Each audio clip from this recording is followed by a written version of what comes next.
अस्सलाम वालेकुम। अस्सलाम वालेकुम सर। वालेकुम अस्सलाम।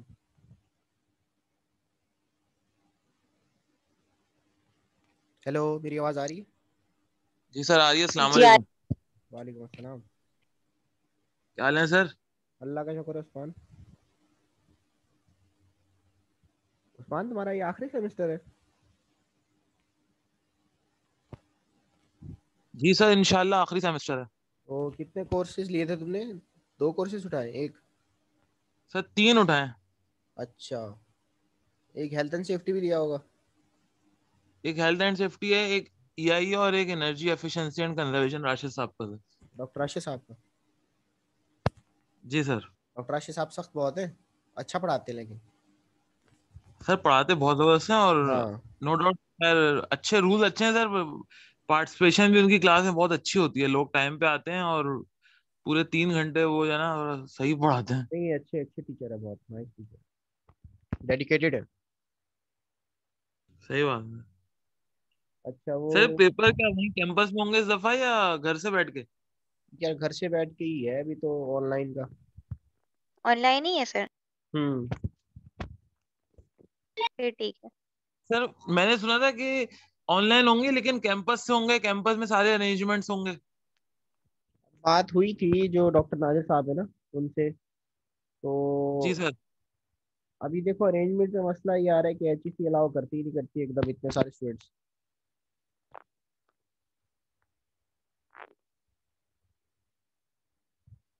कुछ और सर परसेंट। मार्च के एंड में टेंटेटिव डेट है ना, 21-22 मार्च है ना, 28-29 मार्च। बिल्कुल ऐसे ही है, जब भी इसको कंप्लीट करना है। तो मैं बीच में जो क्लासेस रख रहा हूँ ना, मैं चाह रहा हूँ कि एक दो वीक हमारे कवर हो जाए, ताकि हम जो है वो 20-22 मार्च तक फारिग हो जाए। अब पूरा एक महीना रह गया हमारे पास, एक महीने में 4 हफ्ते होते। सर जब हमारे पेपर्स होंगे मार्च में तो हम्म। अंदाजन कॉन्वोकेशन कब होगा सर? कॉन्वोकेशन कहाँ हो रहे हैं अब तो हर कोई डिग्री निकाल के ले जाता है। तो डिग्री कब तक मिलेगी अगर अब मार्च आप में ऐसे हमारे एग्जाम?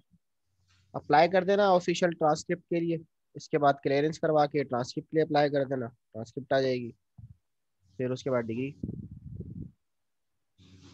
तो सर ये 2-3 महीने में हो जाएंगी सारी चीजें? हाँ लगता है, टाइम लगता है, 2-3 महीने लगेंगे। ठीक है सर। अभी सर पास तो हो पहले। डॉक्टर नजीर साहब ने तो वो अनाउंसमेंट कर दी थी कि उधर से होगा, कैंपस से होगा।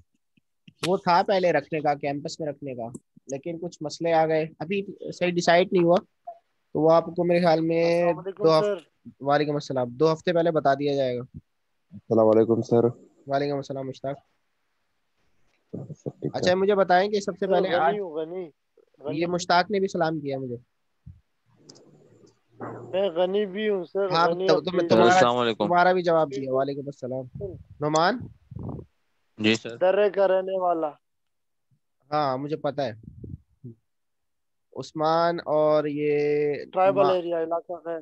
माहम आज आपकी प्रेजेंटेशन है। जी sir.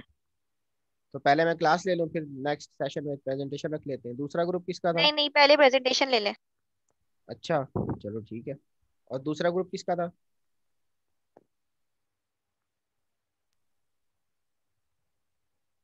Group B. Hello. Sir पता नहीं किसका।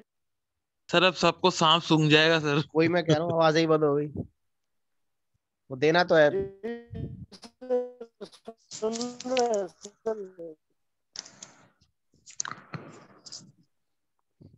सर हमारा ग्रुप सर नेक्स्ट संडे को पहले प्रेजेंट करेगा नंबर 1 पे सर। चलो अच्छी बात। तुम्हारा ग्रुप ग्रुप सी है क्या? नहीं नहीं सर, हमारा शायद डी है सर।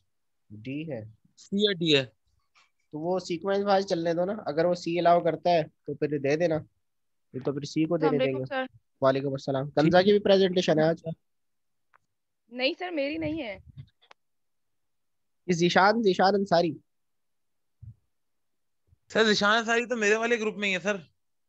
हमारी अच्छा नेक्स्ट वीक है सर। अच्छा अच्छा। स्टार्ट करें सर फिर आज मैं। ग्रुप एक ही है। ग्रुप ए की है पहले। अस्सलामुअलैकुम सर, आज कितनी सेशन है हमारा? कितना सेशन है? आज तो पता नहीं, लाइक सेशन तो मुझे याद नहीं है, लेकिन ये कि 10वां हफ्ता है शायद। रिक्वायरमेंट तो पूरी हो रही है ना सर? रिक्वायरमेंट पूरी किस हवाले से, कोर्स के हवाले से? नहीं, नंबर ऑफ क्रेडिट आवर्स का जो सिस्टम होता है सर। तो मेरे ख्याल में 14 पे पूरी होती है, 14 वीक, अच्छा अच्छा अच्छा। 14 वीक्स। ठीक है सर, अगर 10 भी हैं तो पूरे हो जाएंगे, ठीक है सर। नहीं, अभी आना है 3 हफ्ते और।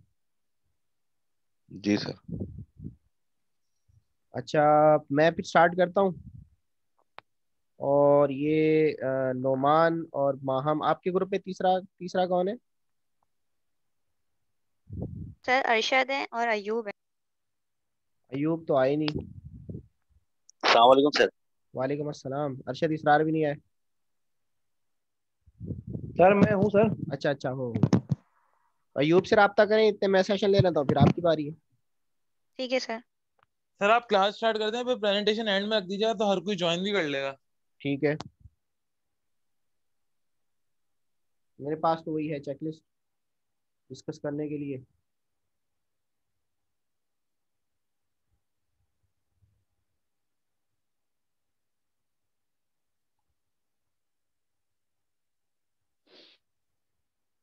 एक मिनट, स्क्रीन शेयर कर रहा हूँ मैं।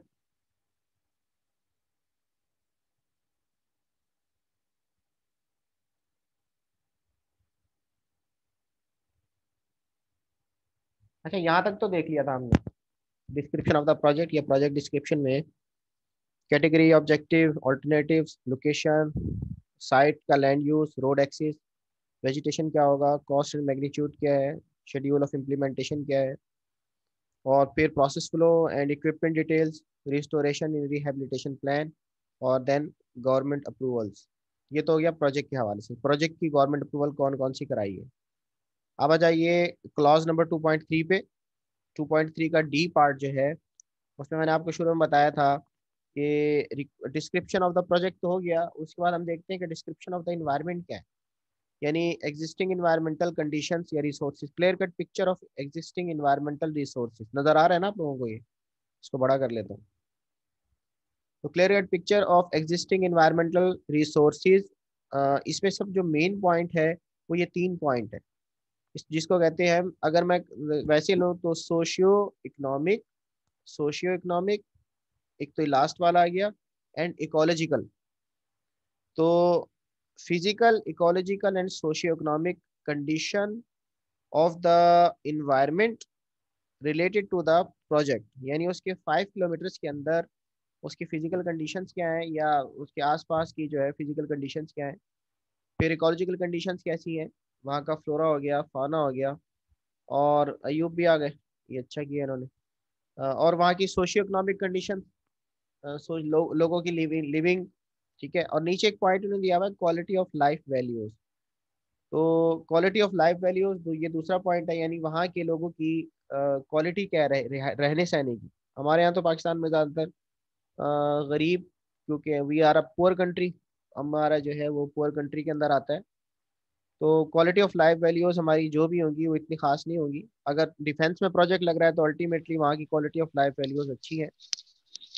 लेकिन अगर कोई छोटे इलाके में लग रहा है जहाँ बेचारे गरीब हैं, तो आपको बताना है कि वहाँ की लाइफ वैल्यूज क्या है। Lab reports of environmental analysis, और फाइनली फाइनली जो आपने उसकी इन्वायरमेंटल एनालिसिस कराई है, उसके लेबॉर्टरी रिपोर्ट्स कैसी है, वहाँ की एयर एमिशन हो गया, फर्स्ट की एम्बियंट एयर कराई है तो उसकी उसकी डिटेल्स क्या है, और ड्रिंकिंग वाटर है उसकी डिटेल्स क्या है।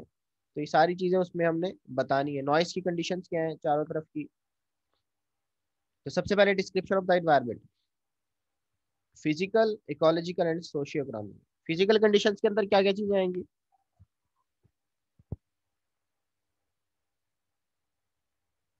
ये मैं पूछूंगा निशान से।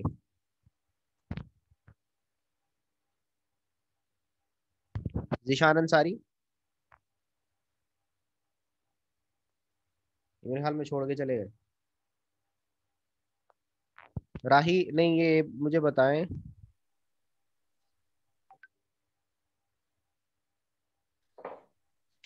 फवाद, हेलो फवाद, आवाज आ रही है मेरी? जी सर।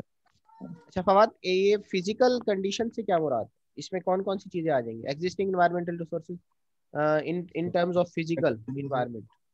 जमीन का सर सॉइल कैसी है, और ठीक है, वहाँ पे सारा जो मतलब ये आपका मतलब एक जगह है, एक चटियल ग्राउंड है, ज- और आप जी जी। आपसे कहा जा रहा है कि आप इसकी फिजिकल इन्वायरमेंटल कंडीशंस बताएं, उसके इर्द गिर्द की बताएं, 5 किलोमीटर के अंदर अंदर, तो उसमें क्या क्या चीज़ें आएंगी?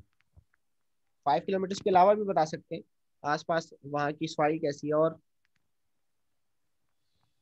सर सॉइल का ही मेजर तो सॉइल ही होगा, मेजर सॉइल और होगा। एनवायरनमेंट होगा सारा। कंजा। सर इसका एनवायरनमेंट होगा कि हमारा आसपास जहाँ पे हम जिस चीज की फिजिकल हम में जिस क्या आएगा? एरिया की देखें, स्टडी कर रहे आसपास हैं तो आसपास उसके तो अंदर सर ये सॉरी आएगा सर, कि नेटवर्क उसका का क्लाइमेट इशू क्या था आएगा। उसका सर। ये एयर आएगा कि अगर हम पोल्यूशन। यहाँ पे प्रोजेक्ट लगा रहे हैं तो वहाँ पे कोई सोसाइटी तो नहीं है, कोई होम वगैरह किसी के घर तो नहीं है, हाउसेस हाउसिंग सोसाइटी तो नहीं है। ये आएगा फिजिकल में। उसके बाद उसका ये आएगा कि अगर हम प्रोजेक्ट लगा रहे हैं तो वहाँ की लुक्स कैसी हैं, मतलब अगर मतलब फॉर स्टैटिक वैल्यू। एग्जांपल हम लोगों ने, हाँ एस्थेटिक वैल्यूज उसकी क्या है, ठीक है, उसका क्लाइमेट क्या है उस एरिया का, ठीक है, उसका गुड। क्या कहते हैं माइग्रेशन ऑफ सोसाइटी, मतलब वहाँ पे जो सोसाइटी रह रही है वो हम देखिए, हमारे सोसाइटी प्रोजेक्ट से डिस्टर्ब तो नहीं होगी, सोसाइटी या तो रेजिडेंशियल। सोसाइटी तो कंजर जी सोशियो इकोनॉमिक में आएगा। देखिए, हमारे प्रोजेक्ट से रिलेटेड सोसाइटल जो कंसर्न होगी, वहाँ पे कोई सोसाइटी को प्रॉब्लम आ रहा है, या कोई लोगों को हम्म रिहाइश को आ रहा है, तो वो that's related with the socio economic, वो तो इंसान से ताल्लुक है, ह्यूमन। ह्यूमन से मुराद सोशियो सही। इकोनॉमिक। हाँ, तो वो इसमें नहीं आएगा। मैं सिर्फ पूछ रहा हूँ कि फिजिकल इन्वायरमेंट, अगर मैं कहूँ कि इस जगह की फिजिकल इन्वायरमेंट को डिस्कस किया जाए किसी भी साइट को, तो उसके अंदर एक आपने सर उसके क्लाइमेट। अंदर सिर्फ आएगा क्लाइमेट आएगा, उसके अंदर हमारा ये आएगा कि एयर एंड नॉइस की पोल्यूशन क्या है, क्या उसका रेशो है, उसके बाद उसकी एस्थेटिक लुक्स क्या है। ठीक है, ठीक है, यानी वहाँ पे आ गया आपका एक, हमें बताया इन्होंने, फवाद ने बताया कि वहाँ की सॉइल, सॉइल से मुराद, ठीक है, सॉइल फिजिकल में आता है, तमाम non sir living thing. Soil biological में नहीं आएगा। नहीं, नहीं, नहीं, सॉइल फिजिकल में soil conditions of the site क्या है, मतलब वहाँ सर की सॉलिड वेस्ट भी देखेंगे इसमें। नहीं, वेस्ट की बात नहीं हो रही अभी अच्छा। निशान। नहीं, यहाँ पे सिर्फ हम बता ठीक है रहे सर। हैं कि आपकी जो साइट है जहाँ पे प्रोजेक्ट लगने वाला है, वहाँ की 3 कंडीशंस कैसी है, वहाँ की सोशो इकोनॉमिक वैल्यूज क्या है, वहाँ की इकोलॉजिकल वैल्यूज क्या है, और वहाँ की फिजिकल वैल्यूज। फिजिकल में आपका क्लाइमेट आएगा उस जगह का, ठीक है, आपका घर है उसके बराबर में एक मॉल बनने वाला है, ठीक है, या हमारी हमदर्द है उसके सामने एक ग्राउंड आपको नजर आता है, वहाँ पे एक प्लाजा बनने वाला है, तो वहाँ की एक एग्जिस्टिंग इन्वायरमेंट कंडीशन में फिजिकल इन्वायरमेंट कैसा है, वहाँ की लैंड क्या है, वहाँ की रॉक टाइप क्या है, और एक वहाँ की मतलब सेडिमेंट्री रॉक्स हैं कौन सी है, ये जस्ट ये बताना होता है उसमें, ठीक है, सॉइल की टाइप क्या है, वाटर वाटर कैसा है वहाँ का, ग्राउंड वाटर टेबल कैसी है, ये सारी फिजिकल में आएगा, और हमारा क्लाइमेट कैसा है, गर्मी सर्दी किस किस हिसाब से पड़ती है। इसी तरह हमारी जो है वो क्लाइमेट बता दिया आपने, इसके अंदर एस्थेटिक वैल्यू बता दी, ठीक है, एस्थेटिक वैल्यू बहुत अच्छी है, खराब है, धुआं रहता है, डस्ट रहती है, क्या है, और तो ये सारी चीजें इसके अंदर आएंगी, और फिर आ जाएगा हमारा ecological ecological environmental resources. Ecological में क्या क्या चीजें आएंगी? Sir flora and fauna. Flora and फाना आएगा। फ्लोरा एंड फाना डिस्क्रिप्शन के अंदर कोई खास किस्म की स्पीशीज है वहाँ पे? दरख्त ज्यादातर कौन से हैं? नीम के दरख्त लगे हुए हैं, शीशम के हैं, या हमारे यहाँ जो कौन से लगे हुए होते हैं वो, इसको क्या कहते हैं स्पीशीज को, जो बहुत ज्यादा उगी हुई है कराची के अंदर? कोनोकार्पस। कोनोकार्पस। कीकर कहाँ है? कीकर तो है ही नहीं यहाँ पे। कोनोकार्पस है, ठीक है, तो ये इकोलॉजिकल कंडीशंस के अंदर फाना आ गया, फ्लोरा, सॉरी, फ्लोरा आ गया। फाना के अंदर हमारे कहाँ कोई खास इंपॉर्टेंट कोई फाना तो है नहीं यहाँ पे, ठीक है, कोई बर्ड्स नहीं आते। इसी तरह फाना के अंदर हमारे पास कोई खास किस्म की कोई स्पीशीज आपको बिल्ली, कैट्स एंड डॉग्स ही मिल जाते, ठीक है, और तो कोई खास चीज हमारे सर पास है नहीं। उसामा, हाँ जी। सर उसामा, हाँ जी। प्लीज एक क्वेश्चन ये था कि मेरे पास नेटवर्क का बड़ा इशू है, डेटा पे भी और वाईफाई का भी इसी तरह लोचा चल रहा है ना सर। माफी हाँ, चाहूंगा सर अगर ये रिकॉर्डिंग फिर मुझे मिल जाए प्लीज सर, मैं तो बैठा हुआ हूँ, तो तुम कभी एलएमएस कनेक्ट नहीं हो जाता देखते? है तो कभी। सर एलएमएस तो मेरा खुल ही नहीं रहा कब से सर, मैं तो थक गया हूँ। क्यों नहीं खुल रहा? पता नहीं सर, मैंने तो 2-3 दफा आपको भी कहा है, और वो क्या नाम है वहाँ पे जो वो जो एडमिन में लड़का बैठा है वो क्या नाम है सर तनवीर साहब, तो तनवीर को एक ईमेल डालो। तनवीर को धक्का कहते हैं।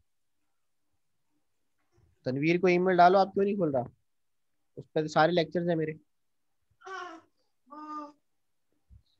ठीक है, सर यूट्यूब के चैनल पे भी आपकी सारी वीडियो आती हैं। वो आती है वहाँ पे मौजूद है। अच्छा, बहरहाल सोशियो इकोनॉमिक हो गया, सॉरी इकोलॉजिकल हो गया, और उसके बाद सोशियो इकोनॉमिक। सोशियो इकोनॉमिक में क्या क्या चीज़ें आ जाएंगी? वहाँ के आसपास के लोगों के रहन सहन, वहाँ के कस्टम्स।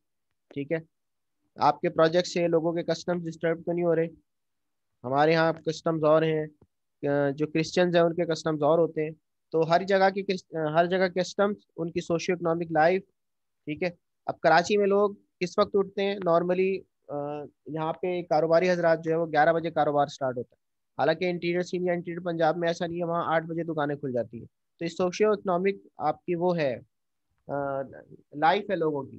तो ये डिस्कस करना है, और हमारे प्रोजेक्ट लगने से सोशियो इकोनॉमिक लाइफ जो है कहीं वो डिस्टर्ब तो नहीं हो रही।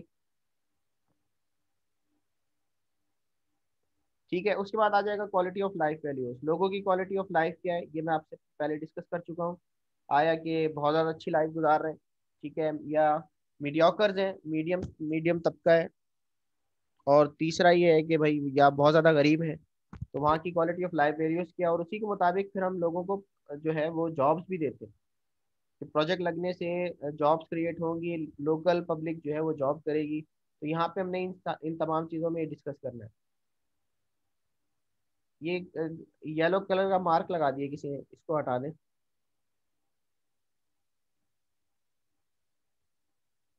अयूब ये हटा दो।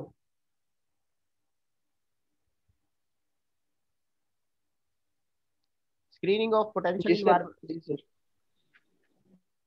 अस्सलाम वालेकुम सर। वालेकुम अस्सलाम, कौन?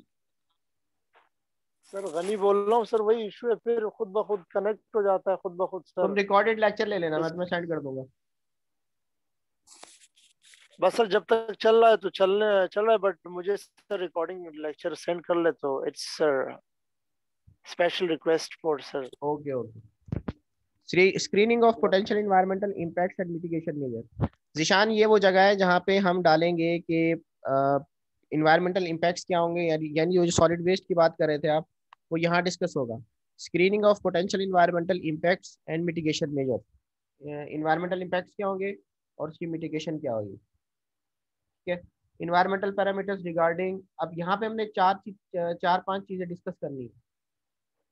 नंबर 1, इन्वायरमेंटल पैरामीटर्स रिगार्डिंग, यानी इन्वायरमेंटल इम्पैक्ट जो है वो 1 2 3 4, ये 4 चीजों की वजह से क्या आएंगे। ठीक है। सबसे पहले प्रोजेक्ट लोकेशन। आज बहुत बहुत सारे लोग जो है वो लिंक दोबारा मांग रहे हैं।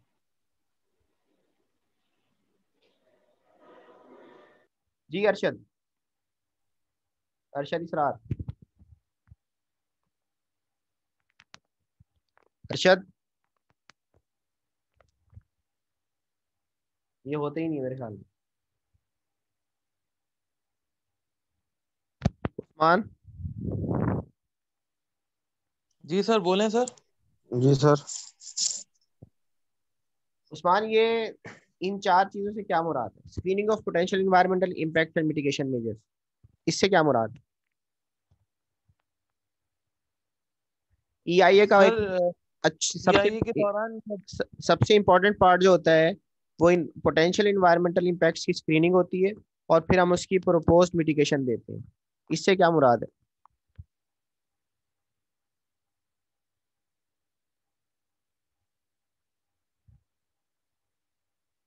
उस्मान। जी सर, आवाज आ रही है सर? जी मुझे आ रही है, बोले। सर जब हम EIA के लिए screening of potential environmental impact की बात करते हैं, तो इसके अंदर हम जो जो चीजें देख रहे होते हैं कि हमारे प्रोजेक्ट की लोकेशन, डिजाइन सही है ना, और कंस्ट्रक्शन फेज के हवाले से, या जब हमारा प्रोजेक्ट ऑपरेशनल फेज ऐसे में कह जा आएगा। रहा हूँ कि पोटेंशियल इन्वायरमेंटल इम्पैक्ट क्या मतलब है? सर जो इन्वायरमेंटल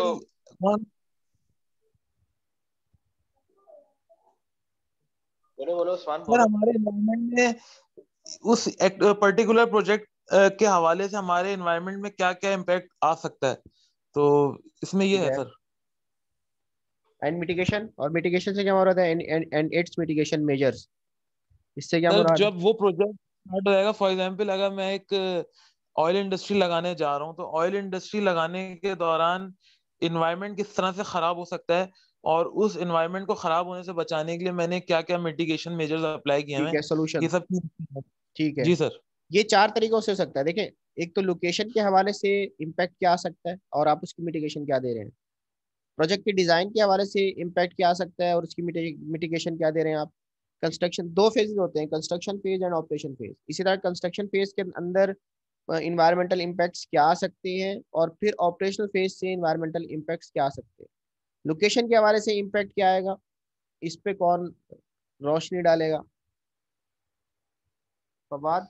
सर हाँ जिशान बताओ।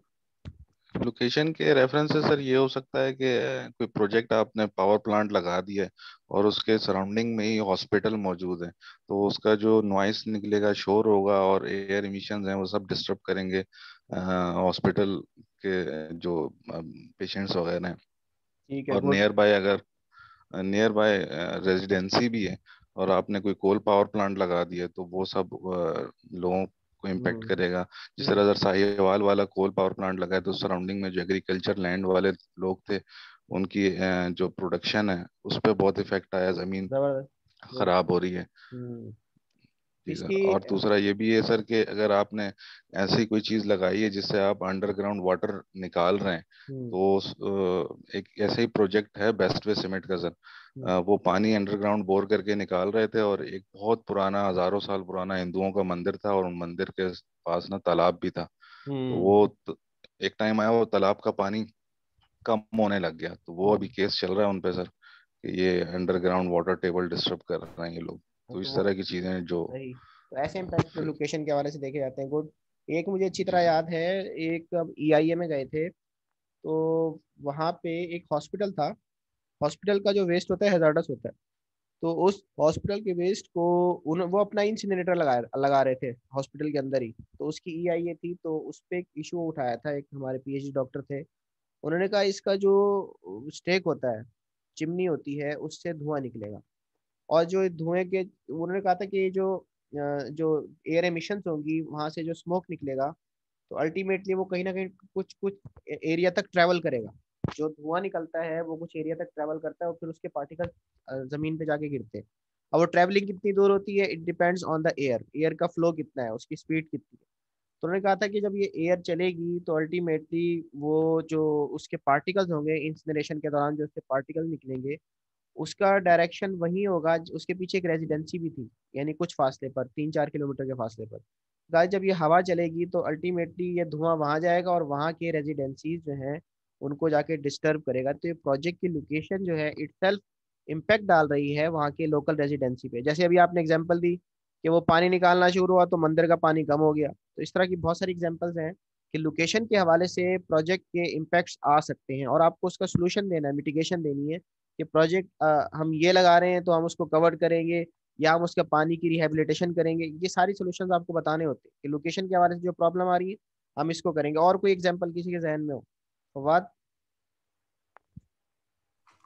जी सर। एस्थेटिक वैल्यू भी खराब हो जाती है बार दफा प्रोजेक्ट लोकेशन लगाने से।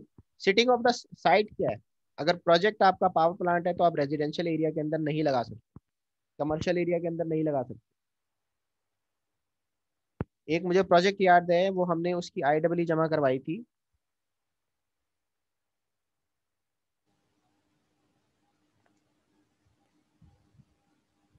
एक मिनट।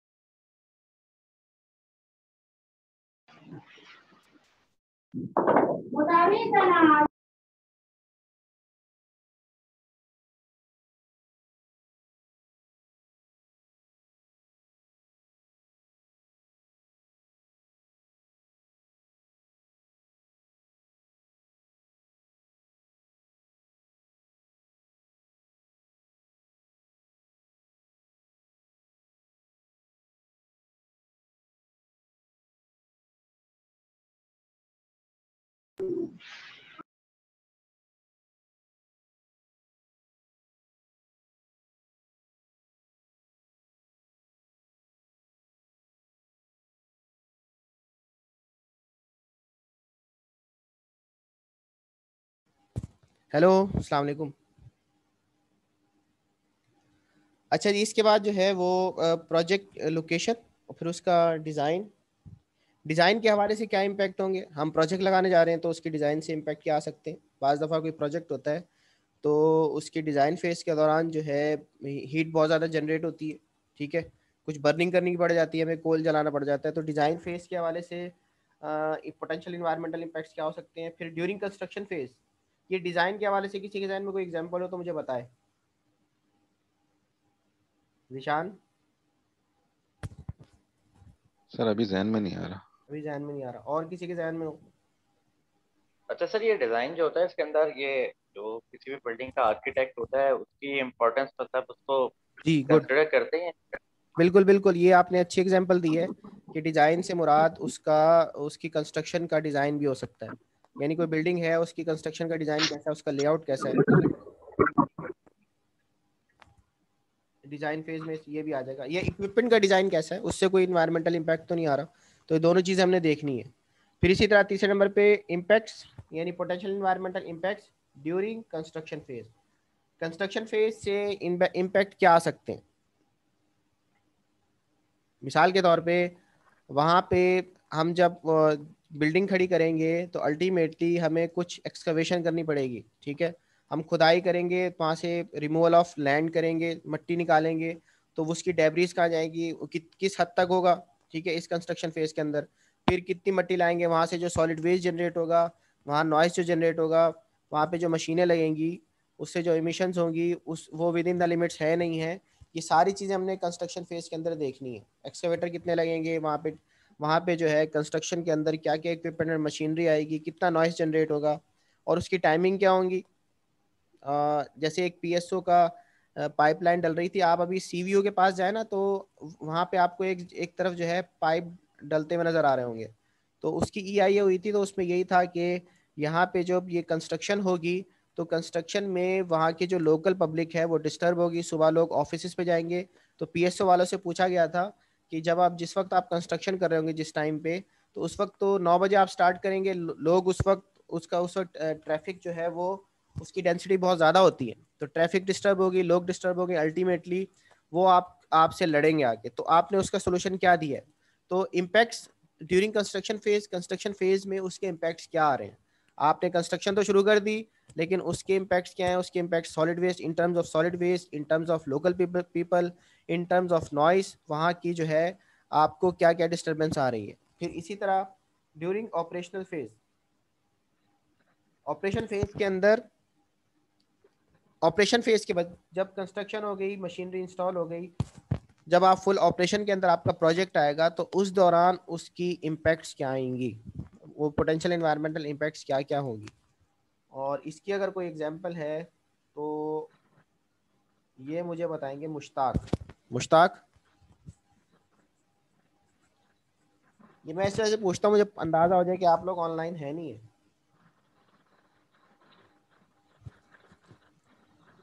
मुश्ताक का तो नहीं लग रहा मुझे। नोमान,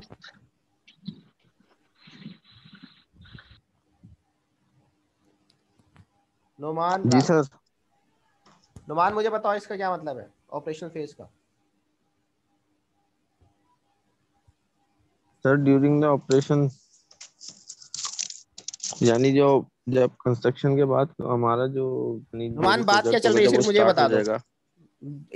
ये पूरा जो हमें पॉइंट है screening of potential environmental impact, ये क्या, इससे क्या मुराद है, अभी तक मैंने क्या डिस्कस किया है।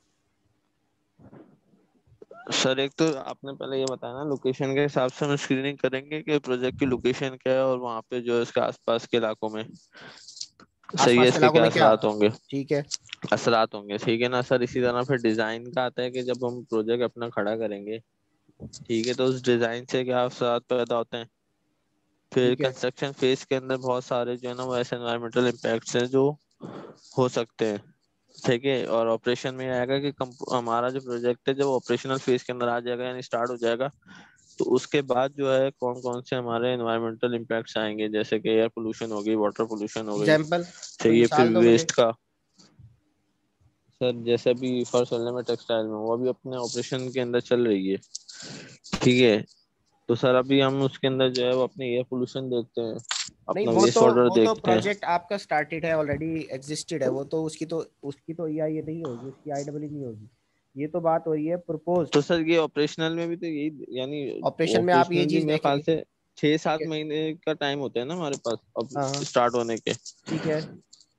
ठीक है, उसके अंदर हम देखते हैं कि हमारे पे एनवायरमेंटल इम्पैक्ट कौन कौन से आ रहे हैं, फिर हम उनकी मिटिगेशन मेजर्स लेते हैं। फिर ठीक मेरे है। ख्याल से उसकी भी रिपोर्ट जमा करानी पड़ती है, बिल्कुल। सर ऐसे ही नॉइज कुछ है। वगैरह सब आ जाएगी ना सर इसके अंदर, इंडस्ट्री से जो नॉइज वगैरह या हाँ, स्मोक नॉइस वगैरह हो जो। गई, ठीक है, उसकी तकरीबन नॉइस बहुत आ सारे। गई, उसका वेस्ट वाटर आ गया, वेस्ट वाटर क्या जनरेट हो रहा है कंपनी के अंदर, ठीक है। हाँ, और नोमान, वे, वेस्ट आता है उसका, सॉलिड वेस्ट जो निकल रहा है। आपकी कंपनी में आपसे कहा जाए ऑपरेशन फेज के अंदर क्या इन्वायरमेंटल इम्पैक्ट्स प्रोड्यूस हो सकते हैं, आप क्या क्या बताओगे? टेक्सटाइल में हो ना आप? जी सर। क्या क्या सॉलिड वेस्ट के हवाले से क्या जनरेट हो रहा है? तो सॉलिड वेस्ट के हिसाब से हमारे पास जो है वो रिजेक्टेड फैब्रिक होता है, कॉटन होता है, ठीक है। ठीक है, ड्रम, केमिकल ड्रम्स होते हैं हजार्ड इसके अंदर, वो हैजार्डस आ जाएगा, इसी ठीक है। तरीके। ठीक है। हाँ, और यही होते हैं ज्यादातर तो मेजर। और सर फ्लैश होता है। ये अरशद और फ्लड, हाँ वो तो एटीपी से निकल आता ETP से सर निकलता वो है, भी सॉलिड वेस्ट में वो आता है। हैजार्डस वेस्ट में आता है। गुड। सॉलिड है। जी जी हैजार्डस वेस्ट में आता है, ठीक है। और लिक्विड में क्या आएगा? जी। वेस्ट वाटर में क्या आएगा related to water discharge? Sir उसके अंदर तो फिर हम अलग अलग पैरामीटर्स देखते हैं ना। मिसाल के तौर पे। एनी वेस्ट वाटर, वगैरह वगैरह मीट होने चाहिए, जो भी आप अपना वाटर जो डिस्चार्ज करेंगे एफluent वगैरह, वो हाँ। अकॉर्डिंग टू NEPS होने चाहिए। राहिल। सर दो वेस्ट प्रोड्यूस होते हैं, प्रोसेस वेस्ट और सीवेज वेस्ट। जबरदस्त जबरदस्त, ये पूछना चाह रहा था मैं आपसे कि there are two types of waste produce in the industry. दो टाइप्स के वेस्ट प्रोड्यूस होंगे अल्टीमेटली, एक सेवरेज वेस्ट होगा और दूसरा प्रोसेस वेस्ट होगा। तो दोनों की मिटिगेशन आप बताएंगे कि ये प्रोड्यूस हो रहे हैं, इसके उसकी क्वांटिटी कितनी होगी और उसका आप क्या सोल्यूशन निकालेंगे। तो सेवरेज का सोल्यूशन क्या होगा, मिटिगेशन क्या होगी? ये लास्ट टाइम मैंने पढ़ाया भी था। सर STP लगाएंगे, यही होगा। हाँ STP ठीक है, होगा सर। सेप्टिक टैंक होगा और उसके लिए जो है वो वेस्ट वाटर लगेगा, डाइंग यूनिट है तो वेस्ट वाटर लगेगा उसके लिए, ठीक है। तो ऑपरेशनल फेज के अंदर इसी तरह एयर एमिशन हो गया, नॉइस के हवाले से जनरेटर होंगे आपके पास, जनरेटर्स जब ऑपरेट होंगे तो उसकी एयर एमिशन और नॉइस टेस्टिंग हम करते रहेंगे और उसकी ये हमारा ऑपरेशनल फेज के अंदर डालना है। और पांचवा पॉइंट जो है पोटेंशियल इन्वायरमेंटल इन्हेंसमेंट मेजर, इससे क्या मुराद है? सर जो टेक्नोलॉजीज हम यूज करेंगे to control the environment. Hmm. Sir और जैसे स्मोक वगैरह जो हमारी बॉयलर वगैरह पे स्मोक वगैरह निकल रही होती है, स्क्रबर्स वगैरह यूज कर रहे होते हैं हम उसके लिए। ये तो मिटिगेशन नहीं हो जाएगी? और यहाँ पे बात हो रही है पोटेंशियल इन्वायरमेंटल इन्हेंसमेंट मेजर।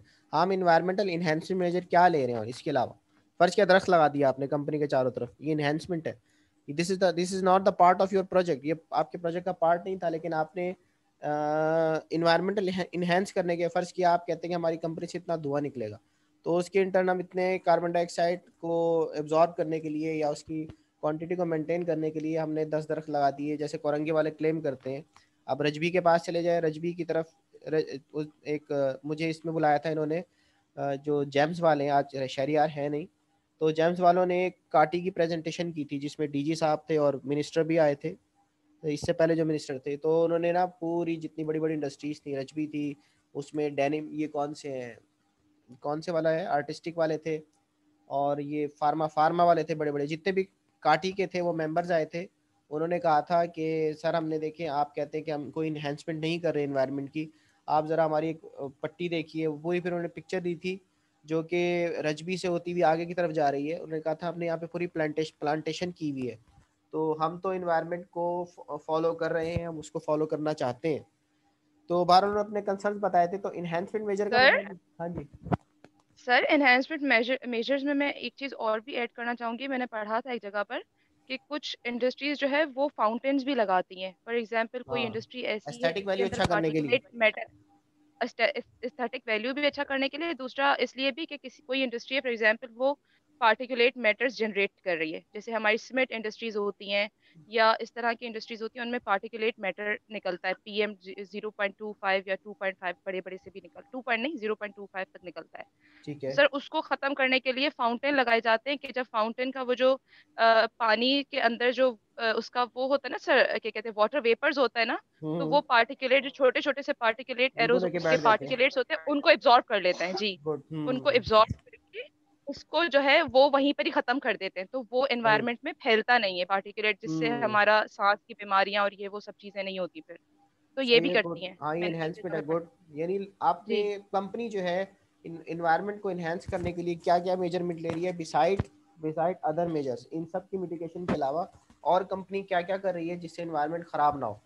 ठीक है, तो ये हमने ये एरिया बहुत इंपॉर्टेंट है, क्योंकि इसमें जो ओनर होता है उसके पैसे खर्च होते हैं। लोकेशन आपको समझ नहीं आ रही तो आपको लोकेशन और बतानी पड़ेगी।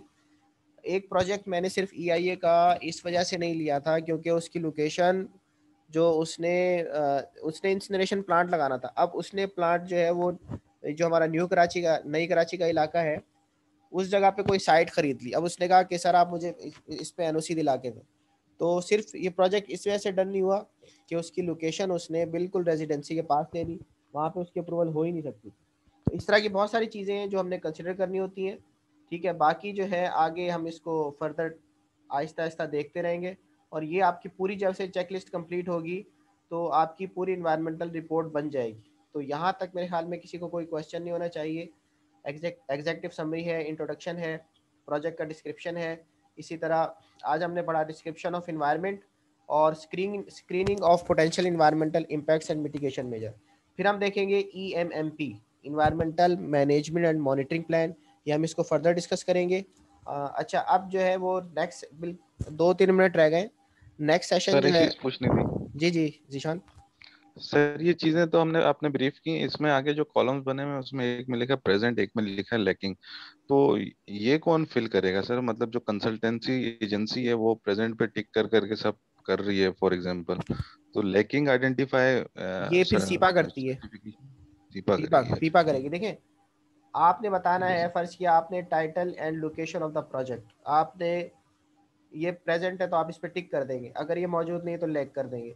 और उस पे पेज नंबर बताएंगे कि पेज नंबर इफ प्रेजेंट, कोई पेज नंबर है किस पे आपने ये बात कही अपनी रिपोर्ट के अंदर, ताकि जो पढ़ने वाला है, जो रीडर है, उसको इस चेकलिस्ट से आसानी से ट्रेस हो जाए। कोई प्रॉपरेट का नाम जानना चाह रहा है, आपने डाला होगा, अल्टीमेटली डाला होगा तो कौन से पेज नंबर पे, तो ये सारी चीज़ें इसके अंदर है। अच्छा, कुछ पॉइंट्स ऐसे होते हैं जिसकी ज़रूरत ही नहीं होती, तो वो हम कह देते हैं कि भाई वो प्रेजेंट नहीं है, उसकी ज़रूरत ही नहीं है, तो हमने उसको लैग कर दिया। तो वो हम बता देते हैं कि it is not required for this project, इस प्रोजेक्ट के लिए इसकी ज़रूरत ही नहीं है, तो हम उसको डिस्कस क्यों करें। तो ऐसी ऐसी अच्छा ठीक ठीक है। है। तो लैकिंग का मतलब ये है कि थैंक आपकी यू। जो कंसल्टेंट है, रिपोर्ट बना रहा है, उसने इसको लैग कर दिया, उसने कहा कि इसकी ज़रूरत नहीं थी, इस वजह से मैंने नहीं डाला। या अगर कोई भूल गया कोई पॉइंट, तो वो फिर जो है वो कंसर्न्ड एजेंसी जो है वो लिख के देती है कि this point is not present. वो आप उसको उसका बताएं वो किस पेज पे है, या वो बाकायदा लिख के भेजते हैं कि टेल अस द पेज, ये फलानी चीज़ जो है इस पेज पे नहीं है, आप हमें इसको डिस्क्राइब करें। तो ये सारी चीज़ें इसके अंदर आती हैं। ये आप लोग यहाँ तक देख लीजिएगा, फिर हम EMMP देखेंगे। अच्छा, इसके बाद जो है वो माहम और नोमान और ये तीसरे जो है अरशद इसरार, आपकी प्रेजेंटेशन है। उम्मीद ये है कि आपने एक अच्छी प्रेजेंटेशन बनाई होगी। तो फिर मैं आपको लिंक शेयर कर दूंगा, आप लोग फिर आ जाइएगा। ठीक है, सर एक चीज और बता दें अगर 1-2 मिनट है तो। बिल्कुल बिल्कुल। सर ये हर बड़े प्रोजेक्ट की पब्लिक हेयरिंग होती है या ये या IEE के रेफरेंस से, तो ये कैनप 2 कैनप 3 की भी कोई हुई थी सर? कैनप की समझा नहीं मैं। कैनप 2 कैनप 3 जो हमारा बन रहा है सर, न्यूक्लियर पावर प्लांट, इसकी कोई पब्लिक हेयरिंग हुई थी EIA या IEE के रेफरेंस से? एक प्रोजेक्ट था, एयरफोर्स वालों की हियरिंग थी, उसमें हमारे डॉक्टर शौकत साहब भी थे उसके अंदर। तो ये जो हमारे न्यूक्लियर पावर प्लांट्स होते हैं, ऐसे प्रोजेक्ट्स जिसको हम डिफेंस के प्रोजेक्ट्स कहते हैं, तो उसकी पब्लिक सही सर। हियरिंग नहीं होती। Classified project sir. हाँ, वो डिफेंस को तो कोई भी उसको पब्लिक नहीं करेगा ना। तो उस पे डीजी ठीक साहब है ने सर भी कहा लेकिन। था कि हम वो कोई प्रोजेक्ट लेके आए थे डिस्कस करने के लिए, तो डीजी साहब ने उनको यानी अजराए मजाक कहा कि सर आप हमसे वैसे भी कौन सा इतनी सारी बातें शेयर करते हैं, तो आपकी मर्जी होती है, जब भी कोई कंस्ट्रक्शन करनी होती है आप कर लेते हैं। तो डिफेंस वालों ने कहा था कि हमारी सिक्योरिटी प्रॉब्लम्स होते हैं, इस वजह से हम उसको पब्लिक नहीं कर सकते। तो बहुत सारी चीज़ें ऐसी हैं जो रेगुलेशन तो उनके ऊपर एप्लीकेबल होती है, लेकिन उसको पब्लिक नहीं किया जाता।